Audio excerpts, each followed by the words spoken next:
प्राज्ञिक विद्यार्थी परिषद नेपाल द्वारा आयोजित कानुन विद्यार्थीहरूको प्रथम राष्ट्रिय सम्मेलनको यस दोस्रो सत्रमा मञ्चमा उपस्थित मिलनजी, विद्यार्थी परिषदका राष्ट्रिय संगठन सचिव आदरणीय नारायण प्रसाद ढकालजी, राष्ट्रिय महासचिव छितराजी, आदरणीय व्यक्तित्व हाम्रा अतिथि आनन्द पालिवाल सर, विद्यार्थी परिषदका प्रमुख कार्यकर्ता बन्धुहरू र यो सम्मेलनमा उपस्थित देशभरका कानुन क्षेत्रका विद्यार्थी बन्धुहरू, स्वाभाविक रूपमा हामी केही अघिदेखि यो 2 दिनको सम्मेलनका लागि हामी यहाँ उपस्थित छौं। उद्घाटन सत्र सम्पन्न भइसकेको छ।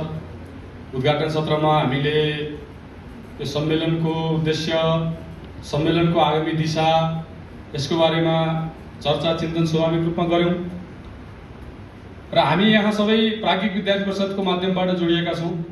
प्राज्ञिक विद्यार्थी परिषद नेपाल यो सम्मेलनको माध्यम बनेको छ। हुन सक्छ यहाँ केही कार्यकर्ताहरू, केही विद्यार्थीहरू विद्यार्थी परिषदको विचारसँग केही समय अगाडिदेखि जोडिएर आफ्नो इकाइमा विद्यार्थी परिषदका गतिविधिहरूमा विद्यार्थी परिषदको नेतृत्व गर्दै हामी अगाडि बढिरहेका हुन सक्छौं। केही हुन सक्छ भर्खरै मात्र विद्यार्थी परिषदसँग जोडिएर यो सम्मेलनमा हामी उपस्थित छौं र विद्यार्थी परिषदको बारेमा हामीले सुन्यौं। 2052 सालदेखि विद्यार्थी परिषद निरन्तर समाजमा, शिक्षा क्षेत्रमा देशभरि काम गर्दैछ। यसका केही विचारहरूको बारेमा पनि हामीले मोटामोटी सुनिरहेका पनि छौं र यो सत्रमा अझै हामीले विस्तृत रूपमा विद्यार्थी परिषद के हो, विद्यार्थी परिषदको विचार के हो, त्यसको बारेमा जान्ने प्रयास गर्नेछौं। मैले बुझाउने प्रयास गर्नेछु।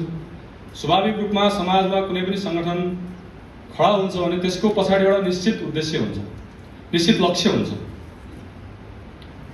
र त्यो संगठनले एउटा निश्चित विचार पनि बोकेको हुन्छ। किनकि कुनै पनि हामी जब लक्ष्य लिएर हिँड्छौं, लक्ष्य प्राप्तिका लागि जब हामी एउटा समूह संगठन निर्माण गर्दैछौं भने ती समग्र संगठनमा आबद्ध रहेर, संगठनमा जोडिएर अगाडि बढ्ने कार्यकर्ताहरूलाई एउटा निश्चित दिशा दिन, सबैको विचार, सबैको चिन्तन, सबैको कार्यमा एकरूपताका लागि एउटा निश्चित विचारको, एउटा दर्शनको हामीले चाहिँ विकास गरेका हुन्छौँ र विद्यार्थी परिषद पनि एउटा निश्चित दर्शन र विचारलाई लिएर निरन्तर काम गर्दैछ। हामीले भनिरहेका छौं आज यो देशलाई राम्रो बनाउनु छ, देशलाई परम वैभवपूर्णको स्थितिमा लिएर जानु छ। हामी भन्छौं आज यो देशमा राम्रा मान्छे भएनन्, अघि पनि आयो विषय, सबै कुरा हामीसँग छ तर यो देशमा राम्रा व्यक्तिहरूको, असल व्यक्तिहरूको चाहिँ अभाव छ। त्यसर्थ विद्यार्थी परिषदले त्यही व्यक्ति निर्माणका लागि निरन्तर काम गर्दैछ भन्दैछ।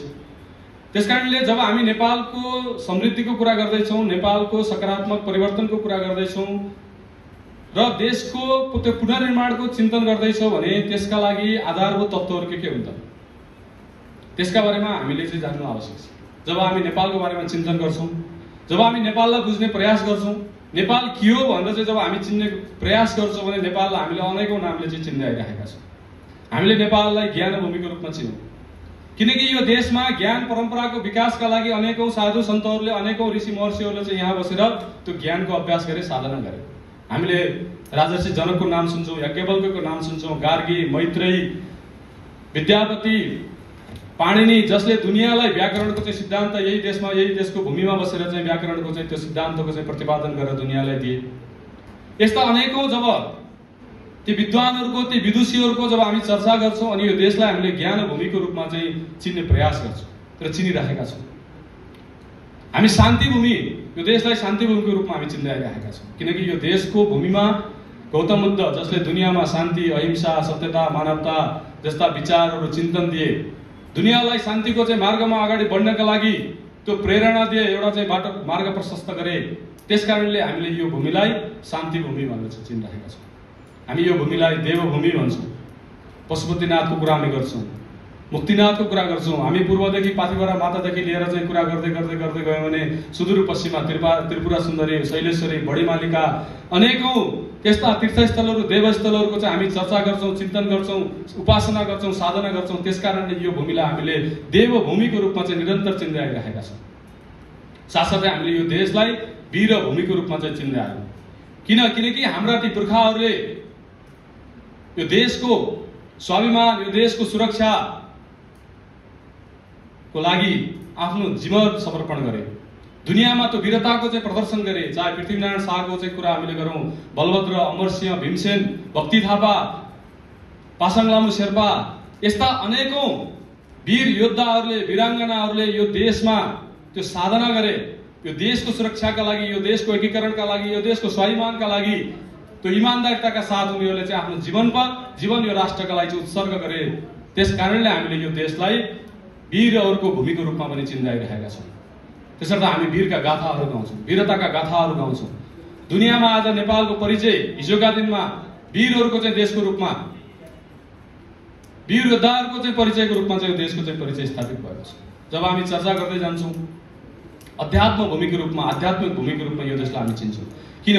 किनकि यो देशमा, यो देशका ती वन जङ्गल कुना कन्दराहरूमा हजारौं ऋषिहरूले चाहिँ तपस्या गरे, साधना गरे। मोक्ष प्राप्तिका लागि यहाँ आएर उनीहरूले चाहिँ दशकौंसम्म तपस्या साधना गरे।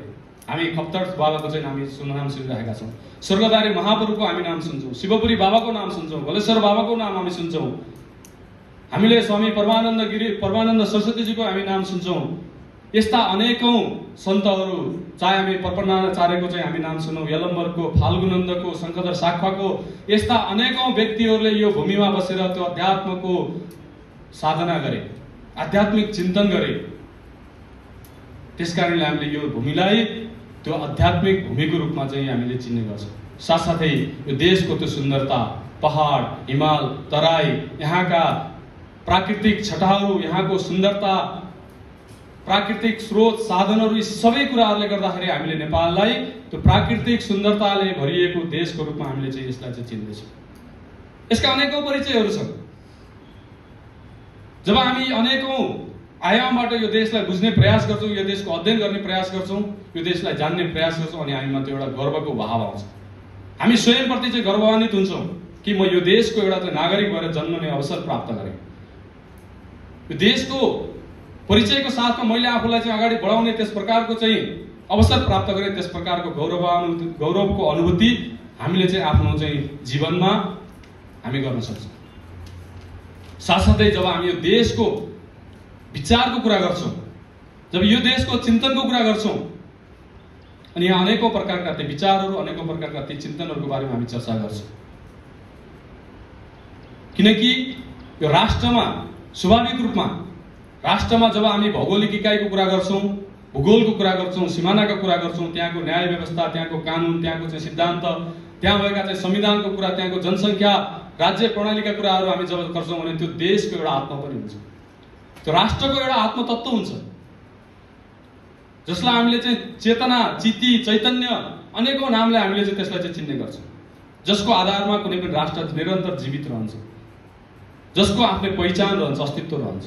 त्यसर्थ जब यो देशको त्यो विचार, त्यो चिन्तन, त्यो आत्मतत्वको चाहिँ जब हामी कुरा गर्छौँ, त्यो हाम्रो विचार हो।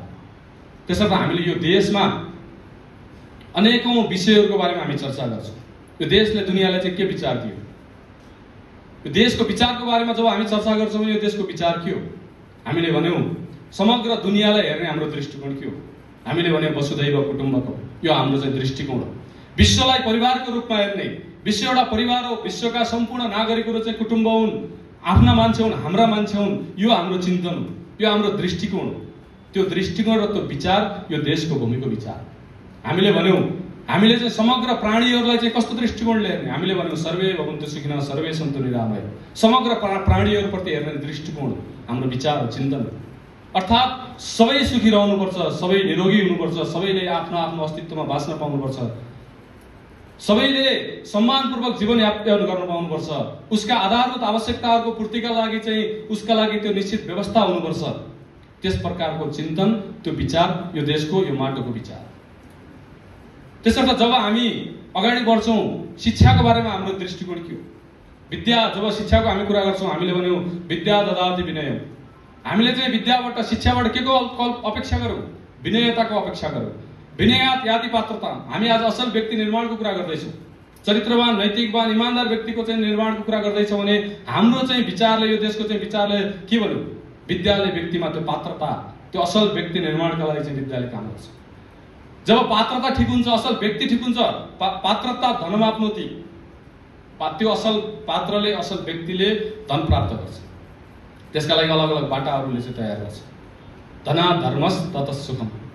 त्यसपछि मात्र जुन हामीले चाहिँ सुखको कल्पना गरेका छौँ त्यो धनको माध्यमबाट, त्यो धर्म आधारित धन, त्यो इमानदारिताको आधारमा प्राप्त गरेको धनको आधारमा नै मान्छेलाई चाहिँ सुख प्राप्त हुन्छ। त्यो हाम्रो विद्याको, त्यो हाम्रो शिक्षाको परिकल्पना हो।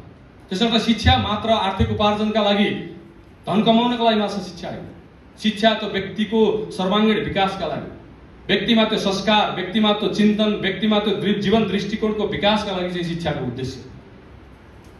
त्यसर्थ त्यो दृष्टिकोण, त्यो विचार यो माटोको विचार।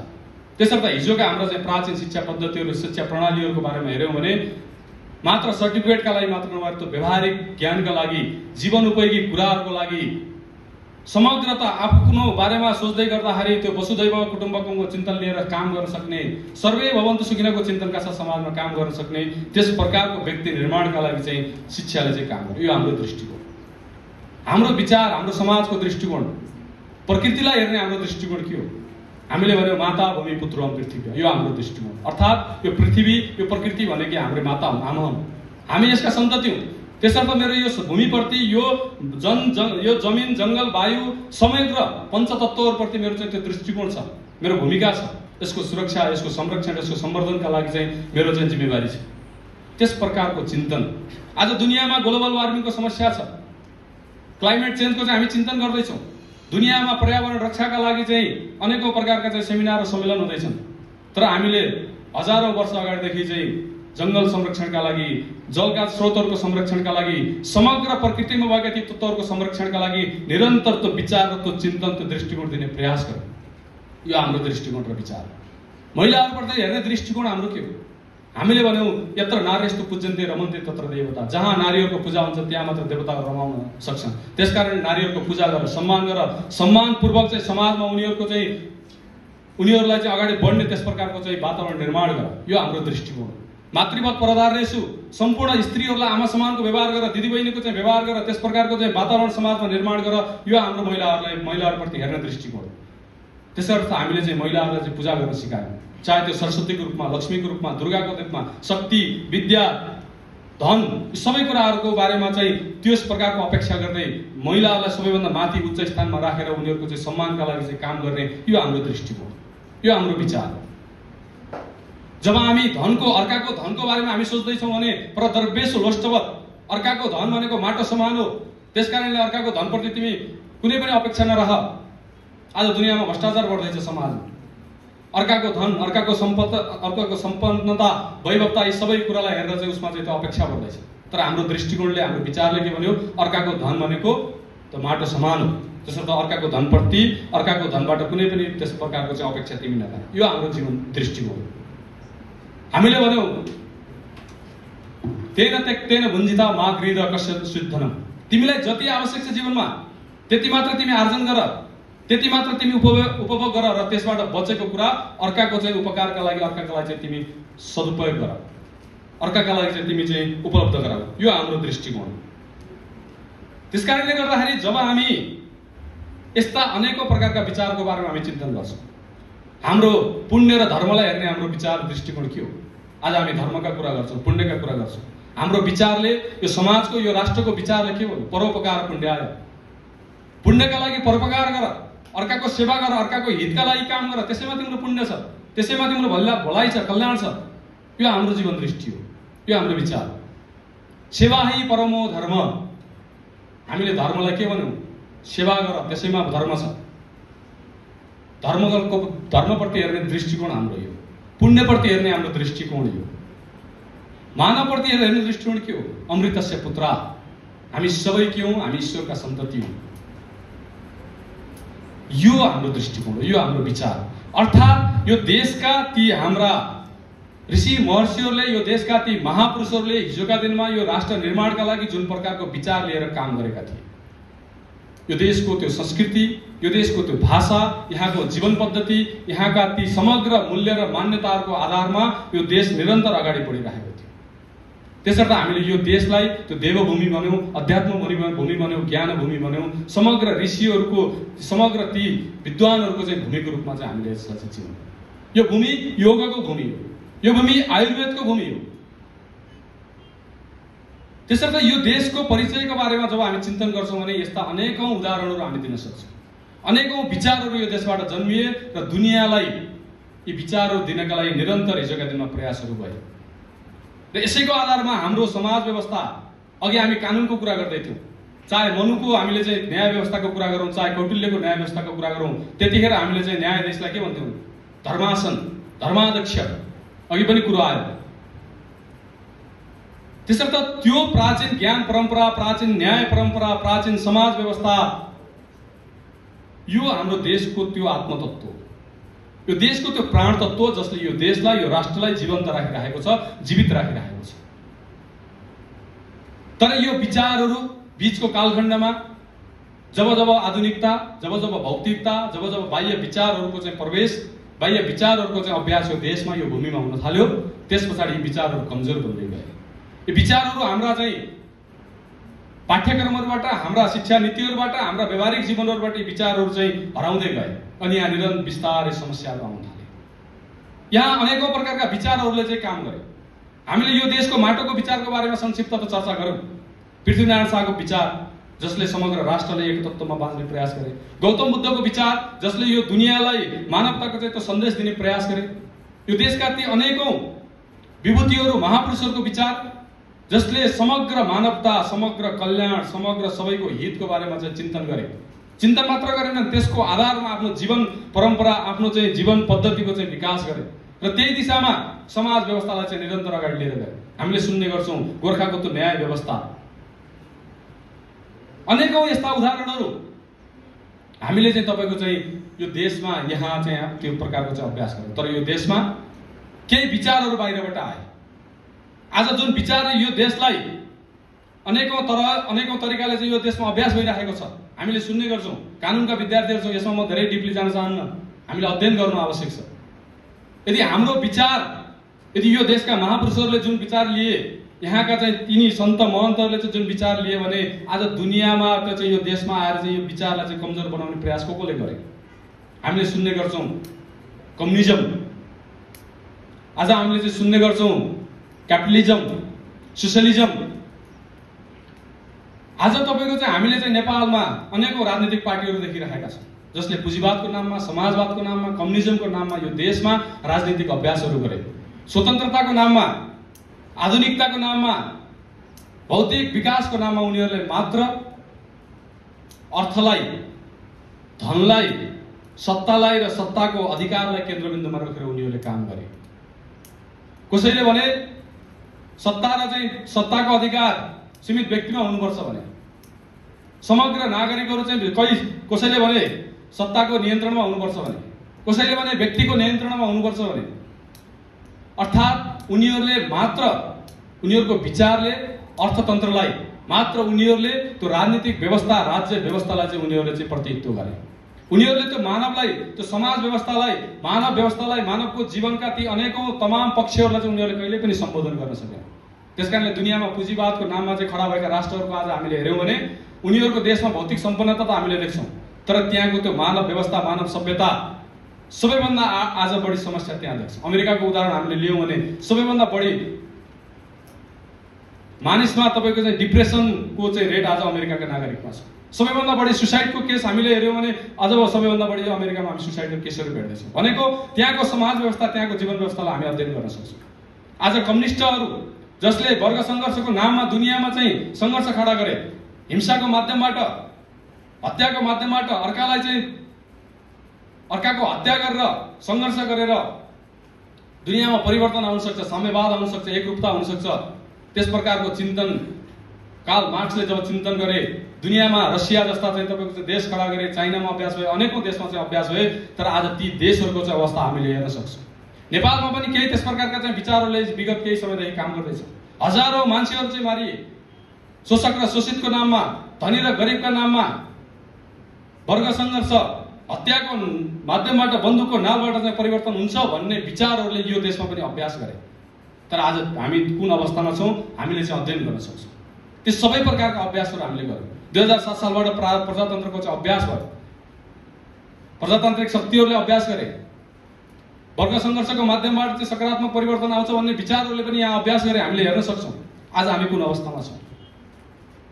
त्यसकारणले यस्ता विचारहरू जब यो देशमा प्रवेश गरे अनि हामीले यो देशको त्यो मूल तत्त्वलाई चाहिँ भुल्दै गयौँ। देशको त्यो मूल चाहिँ विचारलाई चाहिँ हामीले चाहिँ पछाडि पार्दै गयौँ। त्यसकारणले आज हामी अनेकौं प्रकारका समस्या देख्दैछौँ। यो देशमा केही राजनीतिक विचारहरूको साथसाथमा केही सांप्रदायिक विचारहरूले पनि यो देशमा काम गर्दछ। त्यसको बारेमा पनि हामीले चाहिँ पढ्नु जान्नु आवश्यक छ। आज सेवाको नाममा समाजमा धर्मान्तरणको ठूलो प्रयास हुँदैछ। आज हाम्रो कानुनले संविधानले कुनै पनि व्यक्तिको आस्था, कुनै पनि व्यक्तिको चाहिँ श्रद्धा, कुनै पनि व्यक्तिको चाहिँ धर्म र विश्वासमाथि चाहिँ कसैले पनि आक्रमण गर्न पाउँदैन। स्पष्ट रूपमा कानुनले संविधानले तोकेको छ। आज समाजमा कानुनको संविधानको विपरीत गएर गाउँ गाउँका सोझा साझा नागरिकहरूलाई लोभ लालच प्रलोभन दिएर चाहिँ उनीहरूको चाहिँ आस्था र चाहिँ विश्वासलाई चाहिँ परिवर्तन गर्ने काममा ठूलो शक्ति लाग्दैछ, जसलाई हामीले चाहिँ इसाई विचार क्रिस्चियनिटीको नाम हामी संज्ञा दिन सक्छौँ। जसले म मात्रै राम्रो, मेरा भगवान मात्रै राम्रो हुन्, मेरो विचार मात्रै राम्रो, अरू सबै खराब हुन्, अर्थात् म मात्रै ठिक अरू सबै बेकार भन्ने एकाङ्की विचारलाई लिएर उसले काम गर्दैछ। अर्को विचार चाहिँ इस्लामिक विचार, जसले मोहम्मद पैगम्बर, कुरान, अल्लाह सबै ठिक हुन्, अरू सबै काफिर हुन्, अरू सबै बेकार हुन्, काफिरको कत्लेआम गर्नुपर्छ, यस्ता अनेकौं विचार काम गर्दैछ। आज लव जिहादको हामी चाहिँ समाजमा ठूलो समस्या देखिरहेका छौँ। भनेको अर्थात् यी विचारहरूले हामी मात्रै ठिक हौं, अरू सबै बेकार हुन्। जसले मलाई मान्छ त्यो व्यक्तिको उद्धार हुन सक्छ, जसले मसँग चाहिँ उसले साथ दिन्छ त्यो व्यक्ति चाहिँ ठीक हुन सक्छ, अरू सब बेकार हो। अर्थात् समाजमा त्यो डिभाइड गर्ने, समाजलाई तपाईको चाहिँ विभाजन गर्ने चिन्तनको आधारमा केही विचारहरूले यो देशमा चाहिँ काम गरिरहेका छन्। त्यसका सयौं उदाहरणको बारेमा हामी चिन्तन गर्न सक्छौँ। त्यसर्थ जब यस्ता चाहिँ विचारहरूले यो देशमा शिक्षामा, यो देशको राजनीतिक व्यवस्थामा, यो देशको आर्थिक व्यवस्थामा, यो देशको समाज व्यवस्थामा यस्ता विचारहरूको प्रवेश हुँदै गयो अनि हामीले समग्र समाजलाई आफ्नो मान्ने विचार, समग्र दुनियाँलाई चाहिँ आफ्नो मान्ने विचार कमजोर बन्दै गयो। त्यसकारणले हाम्रो समाजमा नैतिक मूल्यको ह्रास भयो। त्यसर्थ हामीले समाजमा समस्या देखिरहेका छौँ। समाजमा अनेकौं प्रकारका चुनौतीहरू हामीले देखिरहेका छौँ। त्यसर्थ हामी शिक्षामा सकारात्मक परिवर्तनको चाहिँ चिन्तन हामी गरिरहेका छौँ। हामीले चाहिँ शिक्षामा हामीले खोजे जस्तो चाहिँ व्यवस्था भएन हामी चिन्तन गर्दैछौँ। हाम्रो आर्थिक प्रणालीमा चाहिँ कुराहरू भएन हामी चिन्तन गर्दैछौँ। हाम्रो राजनीतिक व्यवस्थामा चाहिँ समस्याहरू आए हामीले चाहिँ त्यहाँनिर बसेर चाहिँ चिन्तन गर्दैछौँ। त्यसको पछाडिको कारण आज जुन प्रकारका चाहिँ विचारहरू यो देशमा चाहिँ स्थापित भए, जुन विचारले यो देशका युवाहरूलाई चाहिँ दिशा दिने काम गरे, जुन विचारले यो देशका युवाहरूलाई चाहिँ डिभाइड गरेर मात्र सत्ता प्राप्तिका लागि, मात्र व्यक्तिको निहित स्वार्थका लागि चाहिँ युवाहरूको चाहिँ शक्तिलाई चाहिँ दुरुपयोग गर्ने काम गरे, त्यस कारणले यहाँनिर समस्या भयो।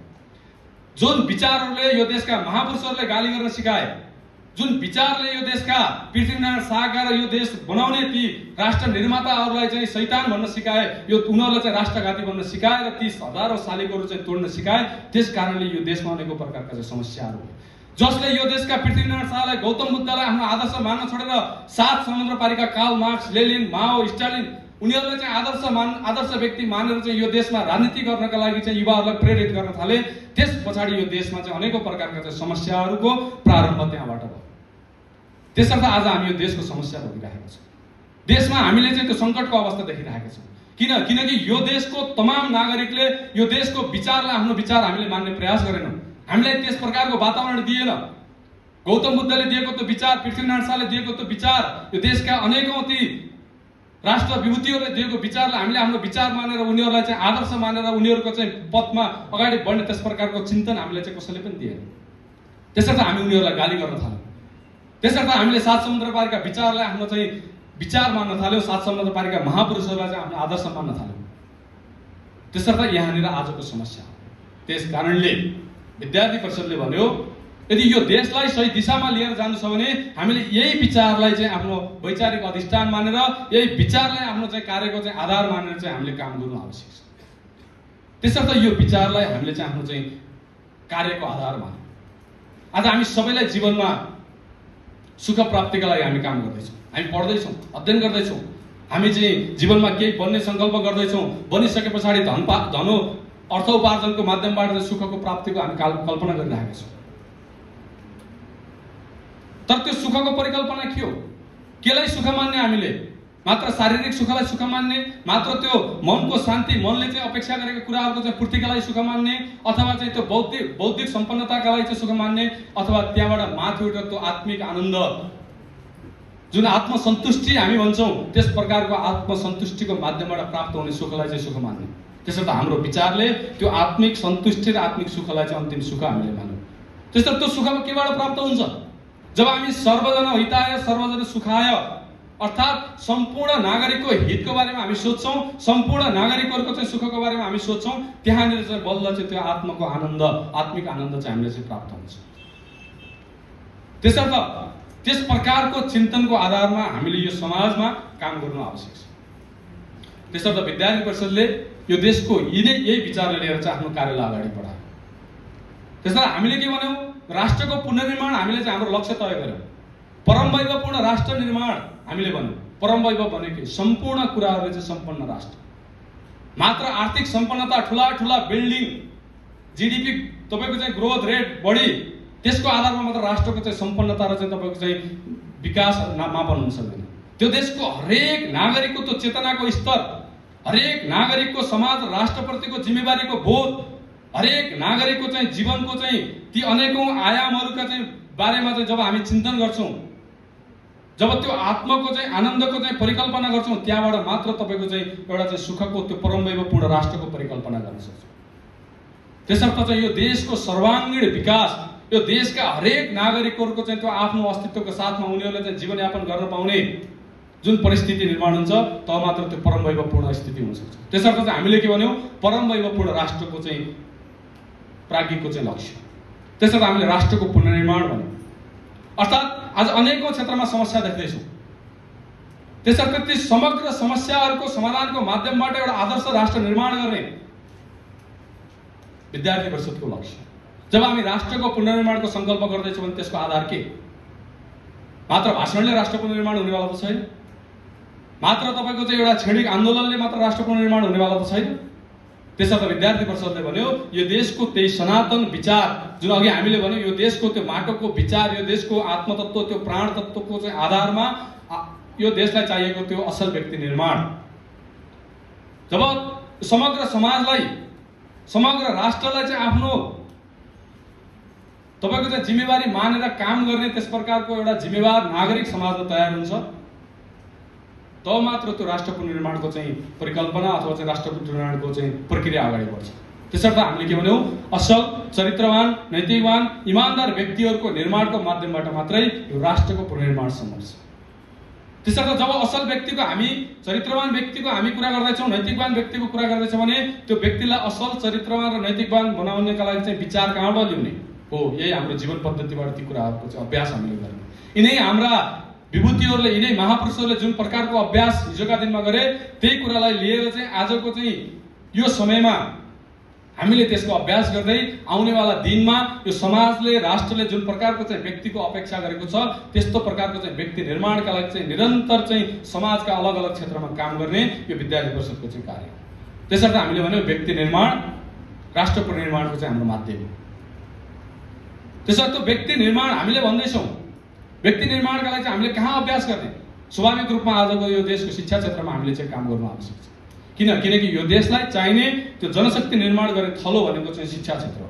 त्यसर्थ विद्यार्थी परिषदले आफ्नो कार्यको थलो शिक्षा क्षेत्र बनायो। क्याम्पस विश्वविद्यालयमा पढ्ने विद्यार्थीहरूलाई चाहिँ सङ्गठित गर्ने, क्याम्पस विश्वविद्यालयमा पढाउने शिक्षकहरूलाई चाहिँ सङ्गठित गर्ने, शिक्षाविदहरूलाई सङ्गठित गर्ने, यो तीनटा समूहलाई चाहिँ एकसाथ सङ्गठित गर्दै यो तीनटा समूहको चाहिँ सामूहिक प्रयासको माध्यमबाट शिक्षा क्षेत्रमा विभिन्न किसिमका रचनात्मक कार्यक्रमहरूको माध्यमबाट, गतिविधिहरूको माध्यमबाट, प्रशिक्षणहरूको माध्यमबाट, त्यहाँ क्याम्पस विश्वविद्यालयभित्र सृजनात्मक गतिविधिहरूको माध्यमबाट एउटा व्यक्तिको सर्वाङ्गीण विकासको माध्यमबाट उसमा आफ्नो बारेमा चिन्तन गर्दै गर्दै गर्दै यो समाज र राष्ट्रको बारेमा पनि चिन्तन गर्न सक्ने, आफ्नो जिम्मेवारी निर्वाह गर्दै गर्दै समाज र राष्ट्रको पनि जिम्मेवारी निर्वाह गर्न सक्ने त्यस प्रकारको योग्य व्यक्ति निर्माण गर्ने विद्यार्थी परिषदको चाहिँ लक्ष्य हो। त्यसर्थ हामीले देशभरि क्याम्पस विश्वविद्यालयमा हाम्रा गतिविधिहरूलाई अगाडि बढायौँ, क्याम्पसलाई हामीले चाहिँ हाम्रो कार्यको क्षेत्र बनायौँ।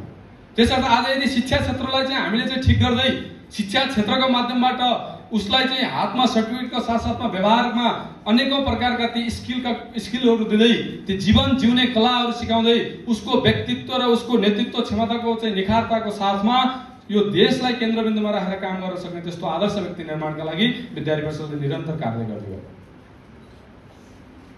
र हामीले भन्यौं यदि यो देशको शिक्षा क्षेत्रलाई चाहिँ हामीले चाहिँ ठिक गर्नु छ भने यो देशको शिक्षा क्षेत्रको दलीय राजनीतिलाई हामीले चाहिँ ठिक गर्नु आवश्यक छ। त्यसर्थ विद्यार्थी परिषदले दलगत राजनीति र राष्ट्रिय राजनीतिलाई अलग गर्दै दलीय राजनीतिमा युवाहरूको भूमिका र राष्ट्रिय राजनीतिमा युवाहरूको भूमिकालाई चाहिँ हामीले चाहिँ अलग तरिकाले व्याख्या गर्यौं। हामीले भन्यौं आज जुन प्रकारको राजनीतिक दलहरूले यो देशको युवा शक्तिलाई दुरुपयोग गरिरहेका छन् त्यहाँबाट माथि उठेर विद्यार्थी परिषदका हजारौं कार्यकर्ताहरूले काम गर्नु आवश्यक छ। यो देशका राष्ट्रसँग जोडिएका तमाम मुद्दाहरूमा चाहिँ विद्यार्थी परिषद र यो देशका युवाहरू चाहिँ निरन्तर सक्रिय हुनु आवश्यक छ। यो देशको संविधान कस्तो बन्नुपर्छ, यो देशको शिक्षा नीति कस्तो बन्नुपर्छ, महिला सुरक्षाका लागि आवश्यक नीति र नियमहरू चाहिँ कस्ता हुनु आवश्यक छ, यो देशको रोजगारी, यो देशको समृद्धि, यो देशका अनेकौं नीतिहरूको चाहिँ निर्माणमा यो देशका हरेक युवाहरूको चाहिँ भूमिका हुनु आवश्यक छ। त्यसलाई हामीले राष्ट्रिय राजनीतिको चाहिँ संज्ञा दियौं। तर कुन राजनीतिक पार्टीलाई चाहिँ हामीले चाहिँ जिताउने, कुन राजनीतिक पार्टीको जय जयकार गर्ने, कुन नेताको चाहिँ पछाडि लागेर हामीले चाहिँ उसको चाहिँ जय जयकार गर्दै हिँड्ने, त्यहाँबाट माथि युवाहरू उठ्नु आवश्यक छ। त्यसकारणले चाहिँ हामीले चाहिँ नारा दियौं स्टुडेन्ट्स पावर नेशन्स पावर। विद्यार्थी शक्ति राष्ट्र शक्ति हो। विद्यार्थीको शक्ति राष्ट्रको हितमा प्रयोग हुनु आवश्यक छ। हो, स्वाभाविक रूपमा यो देशका राष्ट्रको सकारात्मक पक्षहरू, राष्ट्रको हित र ऐतसँग जोडेका त्यस्ता तमाम मुद्दाहरूमा चाहिँ समाजमा बहस हुनु आवश्यक छ, विमर्श हुनु आवश्यक छ, चर्चा हुनु आवश्यक छ। र राज्य सञ्चालन गर्ने ती निकायहरूलाई हाम्रो चाहिँ सुझाव, हाम्रो चाहिँ दबाव र हाम्रा प्रेसर हुनु आवश्यक छ। त्यसकारणले विद्यार्थी परिषदले विद्यार्थी शक्ति भनेको त्यो दलगत राजनीतिको प्रभावबाट माथि उठेर राष्ट्रिय राजनीतिका तमाम मुद्दाहरूमा चाहिँ हामीले सक्रिय हुनु आवश्यक छ। त्यस प्रकारको चाहिँ चिन्तनका साथमा चाहिँ हामीले चाहिँ निरन्तर काम गर्दै गयौं।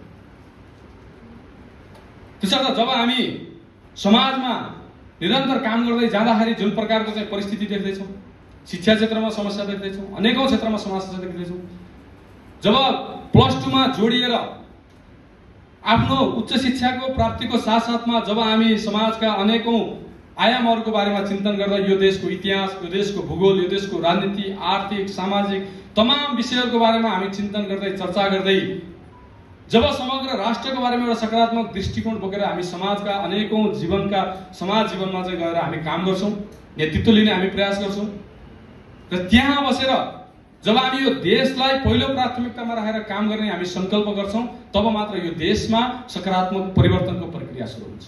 त्यसकारणले हामीले भन्यौं राष्ट्र प्रथम हाम्रो विचार। आज म जे गर्दैछु म राष्ट्रका लागि गर्दैछु, आज म जे पढ्दैछु त्यो राष्ट्रका लागि पढ्दैछु र मैले गर्ने हरेक गतिविधिले, मैले गर्ने हरेक क्रियाकलापले यो राष्ट्रको हित र ऐतलाई चाहिँ प्रतिनिधित्व गरेको छ। जब म राष्ट्रको बारेमा सकारात्मक सोच्छु, राष्ट्रको बारेमा सकारात्मक चिन्तन गर्छु, मेरो राष्ट्र पनि त्यही दिशामा अगाडि बढ्नेवाला छ।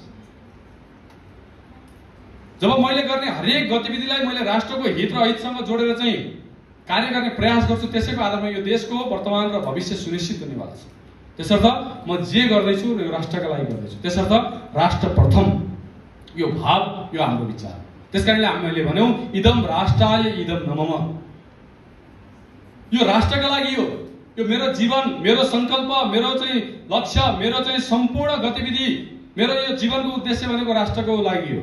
यस प्रकारको चिन्तनको आधारमा आफ्नो जीवनको व्यवहारिक जीवनमा चाहिँ त्यस प्रकारको चाहिँ अभ्यास, यस प्रकारको दृष्टिकोणको विकासका लागि विद्यार्थी परिषदले निरन्तर काम गर्दैछ।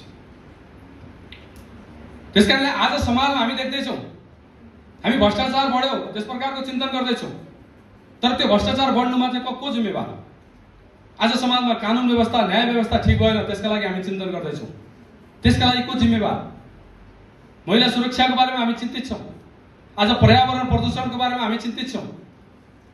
हरेक समस्याको पछाडिको कारण मात्र तपाईको चाहिँ सत्ता, मात्र सरकार र मात्र चाहिँ राज्य सञ्चालन गर्ने निकायहरू त्यसको जिम्मेवार हुन सक्दैन। देशको हरेक नागरिक त्यसको चाहिँ जिम्मेवार हो।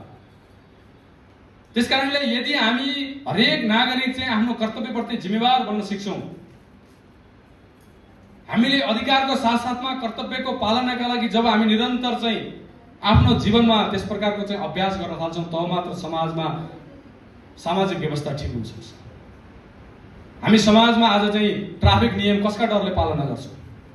आज ट्राफिकको लागि हामी कानुन, ट्राफिक नियमहरू हामी कानुन ट्राफिकका लागि हामी पालना गर्छौं। त्यो मेरो जीवन रक्षाका लागि यो स्वाभाविक प्रक्रिया हो, त्यसका लागि चाहिँ हामी चाहिँ त्यस प्रकारको चाहिँ ती नियमहरू पालना गर्दैनौँ। यस्ता अनेकौं उदाहरणहरू हामी छन्। कानुनको डरले दण्डको डरले हामीले चाहिँ समाज व्यवस्थाका चाहिँ ती नीति र नियमहरूको चाहिँ अभ्यास गर्दैछौँ। के त्यो हाम्रो स्वाभाविक जीवनमा चाहिँ अभ्यासमा आउनु आवश्यक छैन? के हरेक नागरिकको त्यस प्रकारको चाहिँ जिम्मेवारी होइन हो? यस प्रकारको जागरणका लागि चाहिँ समाजमा हामीले काम गर्नु आवश्यक छ। त्यसर्थ विद्यार्थी परिषदको कार्य भनेको त्यो समाज जागरणको कार्य, विद्यार्थी परिषदको कार्य भनेको त्यो समाजलाई सही दिशामा लिएर जाने कार्य हो। अघि पनि आयो। त्यसर्थ विद्यार्थी परिषदको कार्य भनेको समाजलाई स्वतन्त्र रूपमा सङ्गठित गर्दै समाजलाई सकारात्मक चिन्तनको आधारमा अगाडि बढाउँदै एउटा चाहिँ सशक्त सामाजिक सङ्गठन निर्माण गर्ने विद्यार्थी परिषदको चाहिँ प्रयास हो। त्यसकारणले हामीले चिन्तन गर्नु आवश्यक छ। हामीले दुनियाँमा नेपालको परिचयलाई, दुनियाँमा मेरो परिचयलाई कुन रूपमा लिएर जाने? म जहाँ जान्छु, आज हामी चाहिँ ठुला ठुला गफ गर्छौँ नेपाललाई स्विजरल्यान्ड बनाउने, ठुला ठुला सिङ्गापुरका कुरा गर्छौँ, नेपाललाई यो देश जस्तो बनाउने, नेपाललाई अर्को फलानु देश जस्तो बनाउने। तर हामीले नेपाललाई नेपाल जस्तो बनाउनका लागि चाहिँ हाम्रो प्रयास के हो? हामीले दुनियाँबाट लिने भन्दा पनि हामीले दुनियाँलाई के दिन सक्छौँ?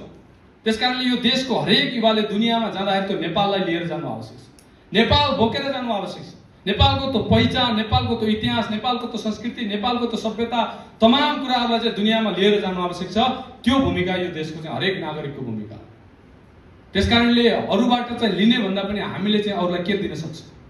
हाम्रो त्यो ज्ञान परम्परा, हाम्रो त्यो संस्कृति, हाम्रो त्यो सभ्यता, हाम्रो त्यो सहिष्णु विचार, सहिष्णु चिन्तन हामी दुनियाँलाई दिन सक्छौँ। त्यसकारणले हामीले अरू जस्तो बन्ने, अरू जस्तो बनाउने भन्दा पनि हाम्रो चाहिँ स्ट्रेन्थ के हो, यो देशको स्ट्रेन्थ के हो, ताकत के हो यो देशको?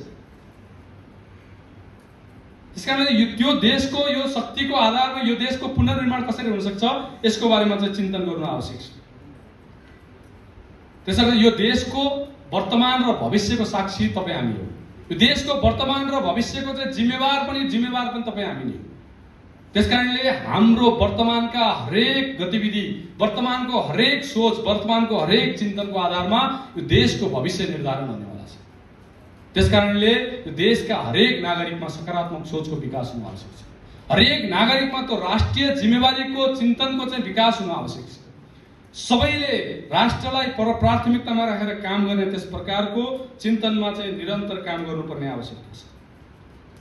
र समाजमा त्यस्तो एउटा स्वतन्त्र शक्तिको आवश्यकता समाजले महसुस गरेको छ र त्यो शक्तिको पूर्तिका लागि विद्यार्थी परिषद निरन्तर काम गर्दैछ।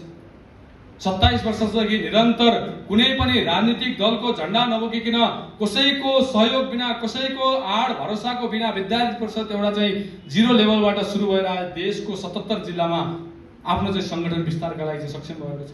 देशका सबै विश्वविद्यालयमा आज विद्यार्थी परिषद खडा छ।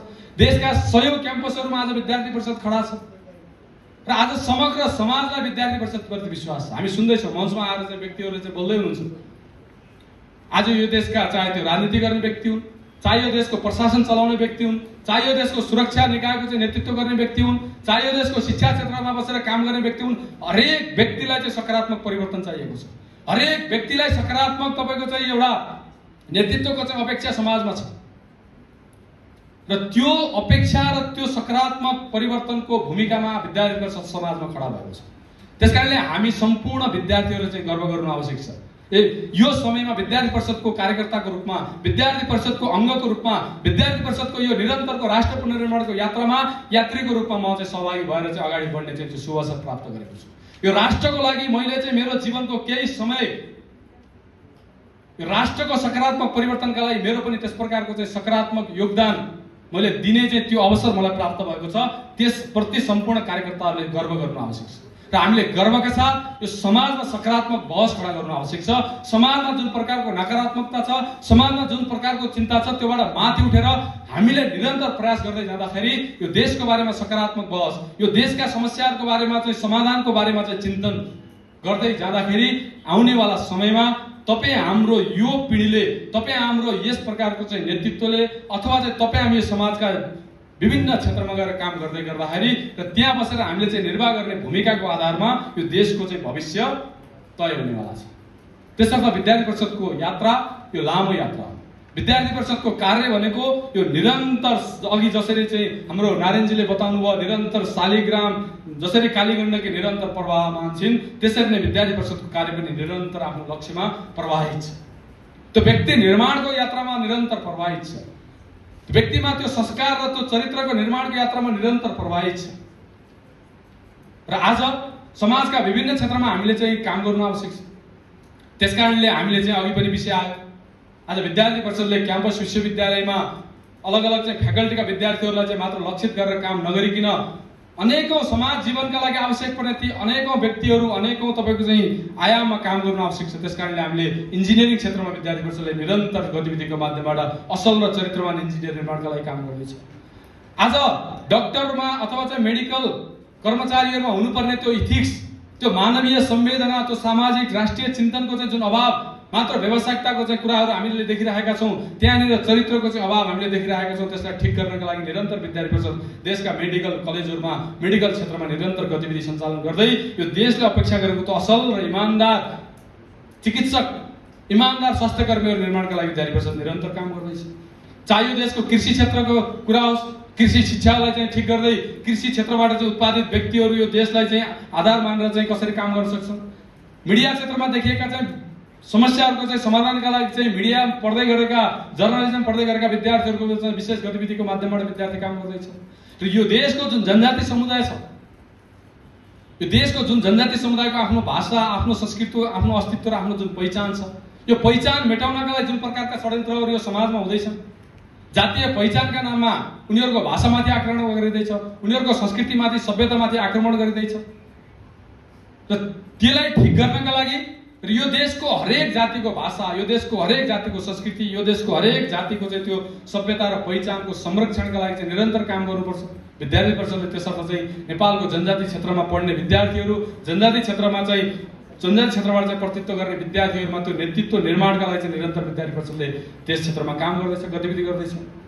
छात्राहरूमा त्यो स्वाभाविक रूपमा नेतृत्वको गुणको विकास कसरी हुन सक्छ? मात्र हामीले चाहिँ कोटाको आधारमा, प्रतिशतको आधारमा भागबड नगर्ने भन्दा पनि त्यहाँबाट माथि उठेर चाहिँ स्वाभाविक रूपमा चाहिँ समग्र चाहिँ समाज राष्ट्रको नेतृत्व गर्न सक्ने त्यस प्रकारको चाहिँ छात्र शक्ति, महिला शक्ति समाजमा कसरी निर्माण हुन सक्छ, त्यसका लागि विद्यार्थी परिषदले निरन्तर छात्रा सम्मेलन र छात्रा वर्गहरूको माध्यमबाट त्यो छात्रा नेतृत्व निर्माणका लागि निरन्तर काम गर्दैछ। यसर्थ यसरी अलग अलग आयामहरूको माध्यमबाट विद्यार्थी परिषदले निरन्तर समाज र राष्ट्रले अपेक्षा गरेको त्यो व्यक्ति निर्माणका लागि हामी प्रयासरत छौँ। र त्यसको रिजल्ट, त्यसको परिणाम पनि आज यो 27 वर्षको कालखण्डमा समाजमा हामीले देखिरहेका छौँ। विद्यार्थी परिषदबाट तयार भएका हजारौं कार्यकर्ताहरू समाज जीवनमा गएर अनेकौं प्रकारका काम गतिविधिहरू गर्दैछन्। विद्यार्थी परिषदमा जुन प्रकारको एउटा व्यक्ति निर्माणको माध्यमबाट समाजप्रतिको, राष्ट्रप्रतिको त्यो जो उत्तरदायित्वको भाव, जुन सेवाको भाव, संवेदनाको भाव विद्यार्थी परिषदले निरन्तर दियो। अनेकौं सामाजिक संस्थाहरूको माध्यमबाट सेवा कार्यमा विद्यार्थी परिषदका पूर्व कार्यकर्ताहरू निरन्तर सक्रिय छन्। यसरी विद्यार्थी परिषदको यो प्लेटफर्मबाट यो समाज र राष्ट्रका लागि आवश्यक पर्ने अनेकौं आयामका लागि, अनेकौं निकायका लागि आवश्यक पर्ने व्यक्ति निर्माणका लागि चाहिँ निरन्तर विद्यार्थी परिषद अगाडि बढिरहेको छ। र यो यात्रा अझै हामीले चाहिँ अगाडि बढाउनु आवश्यक छ। लामो यात्रा तय गर्नु आवश्यक छ। जीवनको कालखण्डमा हामी सबैले संकल्प गर्नु आवश्यक छ। विद्यार्थी परिषदको यो कार्यलाई, विद्यार्थी परिषदको यो विचारलाई मैले आत्मसात गर्दै आउनेवाला दिनमा यो विचारको प्रवाहका लागि म पनि एउटा चाहिँ महत्त्वपूर्ण चाहिँ व्यक्तिको रूपमा चाहिँ स्थापित हुनेछु। मैले पनि त्यो महत्त्वपूर्ण जिम्मेवारी निर्वाह गर्दै यो विचारलाई चाहिँ आफ्नो चाहिँ जीवनमा लिएर जानेछु। यस प्रकारको संकल्पका साथ हामीले चाहिँ अगाडि बढ्नु आवश्यक छ। र यो कानुन क्षेत्रको चाहिँ जुन आज सम्मेलनमा हामी छौँ, यसको उद्देश्य पनि त्यही हो। आउनेवाला दिनमा हामीले चाहिँ कानुन क्षेत्रलाई, न्याय व्यवस्थालाई, न्याय प्रणालीलाई कुन विचारको आधारमा, कुन चिन्तनको आधारमा खडा गर्ने। अघि नै पनि हाम्रो चाहिँ ज्ञानेश्वर सरले भन्नुभयो, आज जुन प्रकारको विचार, जुन आज पश्चिमीकरणको जुन विचारको, जुन चिन्तनको प्रभाव हामीले चाहिँ हाम्रा चाहिँ पाठ्यक्रममा, हाम्रा चाहिँ नीतिहरूमा देखिरहेका छौँ।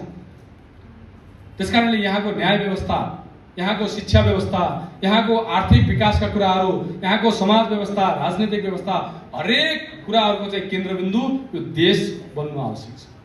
यो हरेकको केन्द्रबिन्दु, विचारको केन्द्रबिन्दु यो देशको हाम्रो त्यो सनातन विचार चाहिँ बन्नु आवश्यक छ।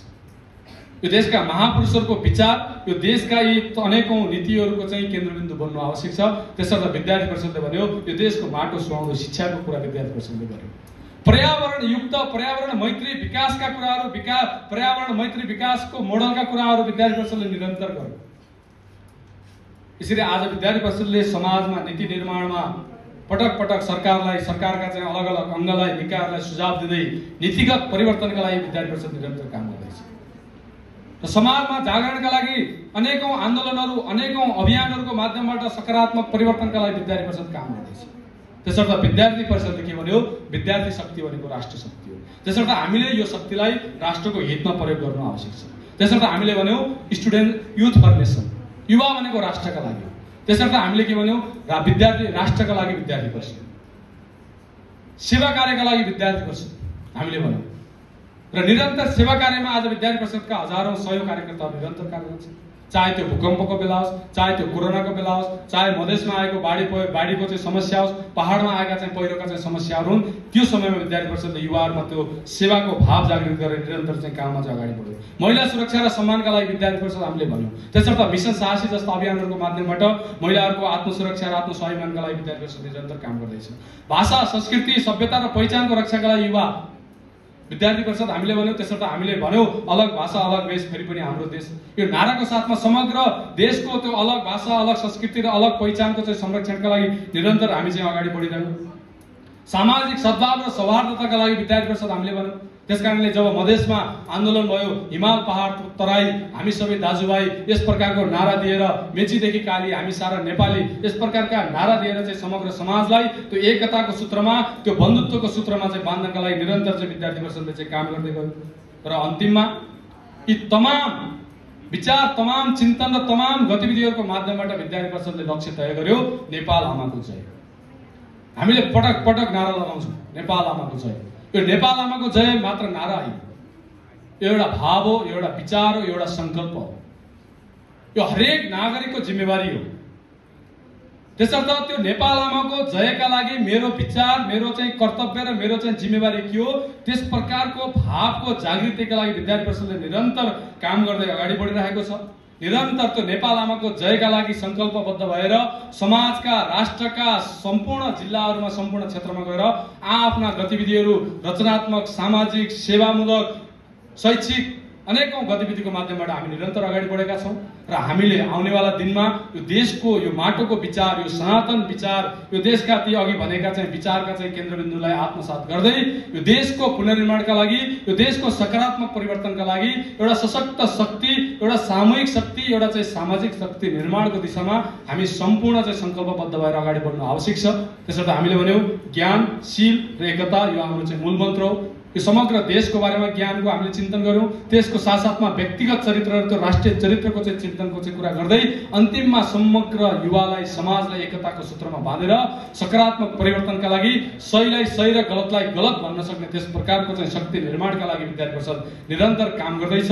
र यो यात्रामा तपाईँ हामी चाहिँ संकल्पबद्ध भएर र यो कानुन क्षेत्रको जुन पहिलो चाहिँ सम्मेलन हुँदैछ, यो पहिलो सम्मेलनले एउटा चाहिँ समग्र देशको कानुन व्यवस्थालाई, न्याय व्यवस्थालाई, हाम्रो कानुन शिक्षा प्रणालीलाई सकारात्मक दिशा दिन सकोस्, त्यस प्रकारको चाहिँ चिन्तन, त्यस प्रकारको चाहिँ शक्ति, त्यस प्रकारको चाहिँ सामर्थ्य तपाईँ हामी सबैलाई प्राप्त होस्। आराध्य देव पशुपतिनाथको साथसाथमा यो देशका तमाम महापुरुषहरू, राष्ट्रिय विभूतिहरूबाट हामीलाई त्यो चाहिँ सत् प्रेरणा, सत् तपाईँको चाहिँ इच्छा र सत् संकल्प चाहिँ हामी सबैलाई चाहिँ प्राप्त होस् भन्ने अपेक्षाको साथमा मेरो विषयलाई यही अन्त्य गर्दछु। धन्यवाद।